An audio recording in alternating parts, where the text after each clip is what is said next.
জানেন কি FIFA world কাপের সবচেয়ে অপ্রিয় বল কোনটি প্লেয়ারদের কাছে?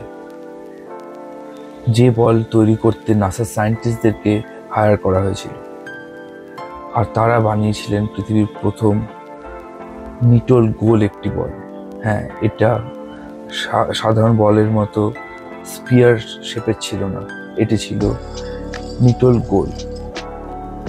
আর সেই বল কন্ট্রোল করতে গিয়ে প্লেয়ারদেরকে প্রচণ্ড প্রবলেমের মুখে পড়তে হয়, এবং